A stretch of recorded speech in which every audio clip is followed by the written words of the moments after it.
Assalamualaikum. Di sini untuk memenuhi tugas mata kuliah Sejarah Peradaban Islam, saya akan melakukan kunjungan ke makam Ki Ageng Gribik.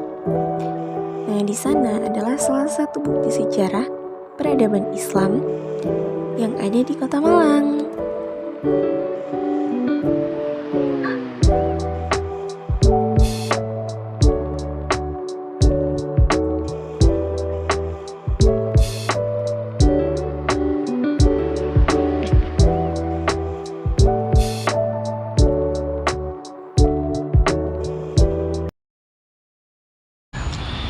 Ki Ageng Gribik merupakan seorang tokoh penyebar Islam yang namanya tersohor pada tahun 1600-an. Nah, nama Ki Ageng Gribik juga disebut sebagai salah satu sosok yang berperan mendirikan Kota Malang atau Babat Alas dalam bahasa Jawanya. Nah, ada sebuah kisah yang menceritakan tentang Ki Ageng Gribik sebagai pendiri Kota Malang. Konon, beliau merupakan sosok yang memiliki hobi berkelana ke tempat-tempat jauh. Tujuannya, beliau ingin memperkuat iman sambil menimba ilmu dan juga berdakwah. Hingga suatu hari, beliau menemukan sebuah tempat di tengah hutan lebat dan beliau merasa cocok dengan tempat tersebut. Kemudian membabat hutan tersebut dan menjadikannya sebagai pemukiman. Tempat itulah yang menjadi cikal bakalnya berdiri sebuah tempat atau daerah yang sekarang kita kenal dengan nama Malang. Ki Ageng Gribik diyakini sebagai putra Raden Mas Guntur atau Prabu Wasijaladara. Raden Mas Guntur adalah putra dari Jaka Dolok yang merupakan putra dari Raja Brawijaya V. Nama Ki Ageng Gribik muncul karena sosoknya ditugaskan untuk menyebar agama Islam di kampung yang bernama Gribik. Kampung di sekitar pemakaman itu konon jauh lebih ada sejak dahulu, bahkan sejak zaman era kerajaan Majapahit di masa pemerintahan Raja Tribhuwana Tunggadewi. Catatan mengenai sosok Ki Ageng Gribik sendiri sangat minim, tetapi bisa dipastikan sosoknya merupakan penyebar agama Islam dari kawasan sekitar Yogyakarta yang dahulu menjadi basis Kesultanan Mataram Islam. Beliau diperkirakan hidup pada masa Sultan Agung hingga Amangkurat I atau pada abad 16-17. Sedangkan nama Ki Ageng Gribik sendiri konon diambil dari nama kampung tempat beliau menyebarkan Islam, yang pada waktu rumah warganya beratapkan gribik atau ijuk tebal. Awalnya beliau di Pasuruan yang merupakan kota besar pada zaman dahulu. Bahkan kawasan Malang Raya merupakan daerah bawahan Pasuruan. Tak cuma sebagai pemuka agama saja, Ki Ageng Gribik juga dikenal sebagai umaro atau pemimpin di masanya. Ki Ageng Gribik dipercaya sebagai pendiri atau cikal bakal Kota Malang. Beliau diyakini sangat suka berkelana ke tempat-tempat jauh untuk menimba ilmu dan memperkuat iman. Pada suatu ketika, sampailah Ki Ageng Gribik di sebuah tempat berupa hutan yang sangat lebat. Karena merasa cocok dengan tempat tersebut, maka beliau membabatnya dan menjadikannya tempat sebagai pemukiman. Sejak itulah tempat tersebut dihuni orang dan dikenal dengan nama Malang.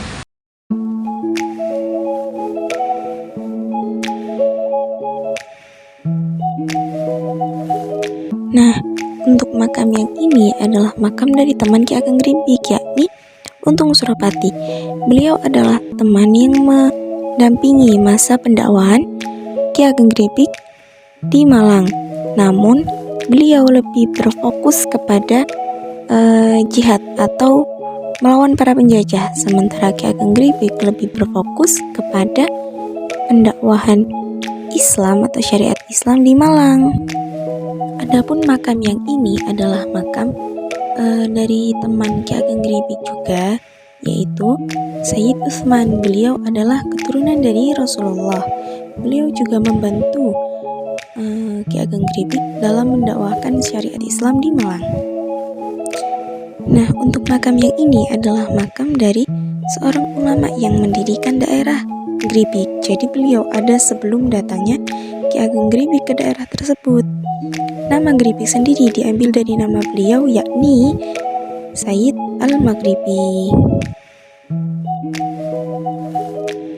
Di kompleks pemakaman Ki Ageng Gribik ini juga terdapat sebuah musola yang biasa digunakan oleh para penziarah untuk melaksanakan sholat saat masih berada di kompleks pemakaman tersebut.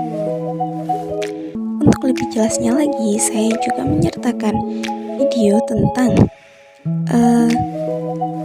cerita dari warga setempat yakni Said Muhdar. Namanya itu Syekh Ahmad Al-Maghribi. Syekh Ahmad Al-Maghribi di sini dengan istrinya dan anak. Itu sezaman dengan Syekh Jumadil Kubro, sama Maulana Ishaq, sama Sunan Ghazi, sama Maulana Malik Ibrahim. Itu sezaman.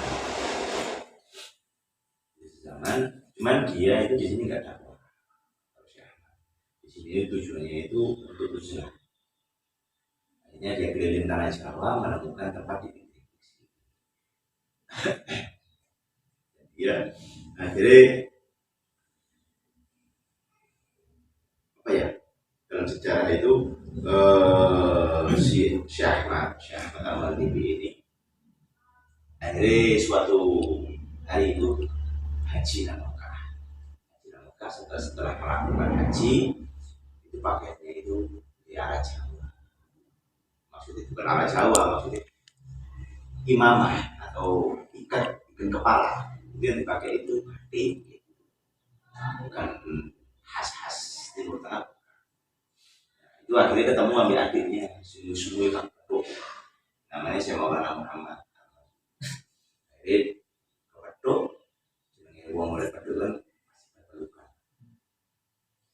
Dia tanya tinggal di mana sekarang? Ada di negeri Timur Jauh, di Mojopahit. Di sana mendirikan di sana itu di negeri Timur Jauh ini tanahnya subur, hijau, terus pokoknya enak.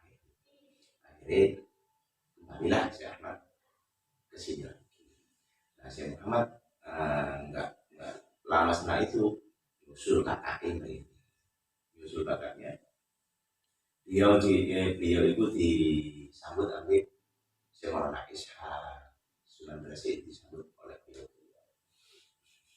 Akhirnya belum sempat ketemu sama kakaknya. Akhirnya beliau ikut dakwah di Jawa. Syekh Maulana Ahmad tetap di sini. Nah, ketika Syekh Maulana Ahmad ini mau wafat, dia wasiat kepada anak istrinya. Kalau aku sudah wafat, kalian kembalilah ke negeri kalian, jangan di sini. Akhirnya ketika Syekh Maulana Ahmad meninggal, sahabat jenenge anak istrinya ini kembali ke negerinya. Jadi, tapi itu Allah alam dalam tulisannya itu nggak gitu. Mau kembali ke negerinya atau ke mana? Allah. Ini wasiatnya seperti itu. Nah, akhirnya Syekh Maulana Muhammad ini menikah dengan adik dari Syekh Maulana Malik Ibrahim, Sunan Ghazi, yang bernama Siti Hajar Maisarah. Dia mempunyai beberapa putra, sing masyhur itu Abdullah bin Syekh Munawar. Syekh Munawar ini sing setua, sing diwakili itu Syekh Munawar. Syekh Munawar ini wis umur 40 tahun ke atas. Waktu itu juga wis beristri. Nah, itu diperintahkan karena ayahnya Syekh Maulana Muhammad waktu itu sepuh sangat, terus hampir 100 itu memerintahkan untuk menyempurnakan ilmunya ke adiknya. Di perjalanan itu ketemu dengan Sunan Kudus. Saya mau kemana saya?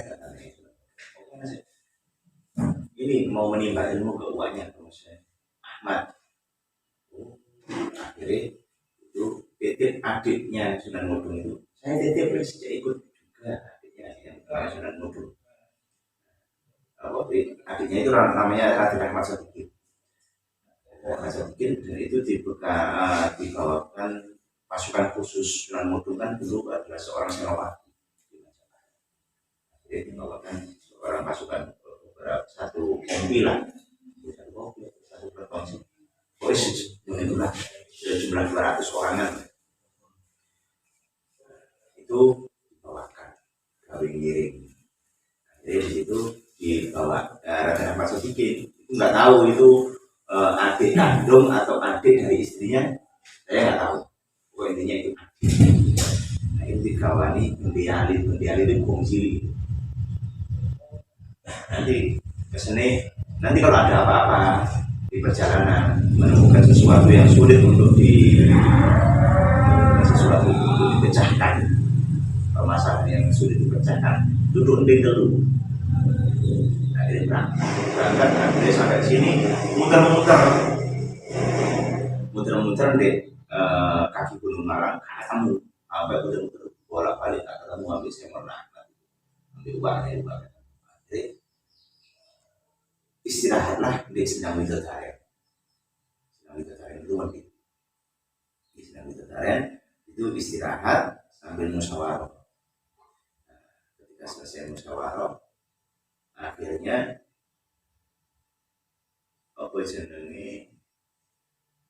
memulai munyer meneh. Akhirnya ketemulah berupa makam Syekh Maulana Ahmad, ternyata sudah meninggal di sini. Akhirnya rombongan tadi, rombongan Syekh Maulana Munawar, Syekh Maulana siapa lagi, Raja Pasotiki, terus Ki Ahmad Zahri, Ki Sentono, pentol-pentolan ini akhirnya nggak kembali menetap di sini. Sedangkan Syekh Munawar menggantikan uangnya dari Pakdinya. Di sini akhirnya mendirikan masjid, tapi masih dulu kan panggung. Setelah itu Syekh Munawar ini mempunyai beberapa putra, insya Allah 9. Yang 4 ikut ibu ketika Syekh Munawar wafat, ikut ibunya ke Pati. Terus yang 4 itu menetap di wilayah sini. Rata-rata keturunannya ada di pesisir utara.